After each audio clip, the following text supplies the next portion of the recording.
Xoş gördük, əziz dinləyicilər. Bu gün Ukrayna-Rusiya müharibəsi kifayət qədər gərginləşir və gərginləşmənin narahat verici tərəflərindən biri də ondan ibarətdir ki, Rusiya-Ukrayna müharibəsi daha digər ölkələrə sıçramaqla genişləyir. Və bu ölkələrdən biri də kimdir? Əlbəttə ki, Türkiyə, bizim qardaş ölkə. Hansı ki, bizim qardaş ölkə, mən bu barədə neçə dəfələrlə artıq müharibə başlayandan deyirəm ki, Türkiyədə bu müharibədə kilit ölkədir. Bu gün o kilit ölkə Türkiyədir ki, Türkiyə özü də bunu etiraf edir ki, necə ki, Azərbaycan mənim təhlükəsizliyimə daxildir.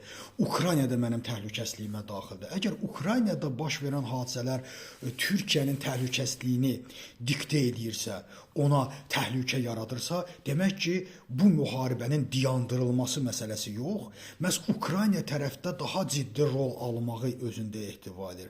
Bu günlərdə deməli cənab prezident Erdoğanın bir açıqlaması vardı ki, Avropa Birliyi bizi 50 ildir ki, Avropa İttifaqına daxil etmir.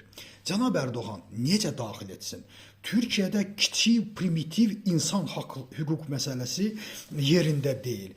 Hansı ölkəni Avropa Birliyinə götürüblər ki, orada primitiv insan haqları məsələsi olmasın? Əlbəttə, bütün bu sözlər Türkiyənin daxili üçün nəzərdə tutula bilər. Amma xarici üçün qəti surətdə bu belə deyil. Türkiyə həqiqətən də Avropa Birliyi ölkəsinə, Avropa Birliyi İttifaqına daxil edilə bilməz. Çünki onun dəyərlərini daşımır. Bunu boş-boşuna deməklə heç nə alınmır. 50 il yox, 100 ildə qala bilərsən. Əgər sən dilində Avropa Birliyinə daxil olmaq istəyirəm, amma əməlində isə primitiv bir ərəb ölkəsinə çevirirsənsə ölkəni və ölkədə yalnız və yalnız mən nə deyirəm o olursa, istədiyin insanı tutursansa, ölkədə hüquq və azadlıqlar yoxdursa, ölkədə insan haqq və hüququ yoxdursa, əlbəttə ki, səni Avropa Birliyinə daxil etməzlər. Bu sadəcə olaraq bir reklamdır ki, güya bizi 50 ildə buraxmırlar. Mən həmişə onu demişəm ki, bu gün Avropa Birliyinin həqiqətən Türkiyəyə ehtiyacı var. Və bu günləri Türkiyə özü də narahat olmağa başlayıb. Nə ilə narahat olmağa başladı? Xəbəriniz varsa, məhz Türkiyənin Qara dənizdə 2 gəmisi vuruldu. Türkiyə sahilində. Biri Odessada, 2 Odessada vuruldu. Və bütün bunlarla bərabər bir PUA, əlbəttə ki, bu PUA böyük ehtimal Rusiyaya daxildir. Bir PUA Türkiyə səmasından daxil olmaqla hətta Ankaraya qədər, 1000 kilometrə qədər Qara dənizdən irəlilədi Türkiyənin içində və orada da vuruldu. Bu müəyyən mənada zafiyyətlər yaradıb, bununla işimiz yoxdur, amma Türkiyə kifayət qədər güclü ölkədə və biz onun güclü olmasını istəyirik. Bu günləri artıq Hakan Fidan bildirir ki, bu müharibə kənara sıçrayır və bu narahat vericidir, bu NATO'nun təhdididir. Baxın, budur mənim əzlərim. Bu günləri siz ortaya çıxıb 50 ildir bizə Avropa daxil etmir, yox, Avropaya layiq olmaq lazımdır və bu günləri Avropaya daha çox Türkiyəyə ehtiyacı var. Bu günləri Türkiyə əgər həqiqətən təhlükə hiss edirsə, Ukraynanın yanında olmalıdır. Ukraynanın torpaqlarını Rusiyaya nə qədər verirsən ver, Krımı da götür, Donbası da götür, güya sülh olsun. Bu sülh olmayacaq.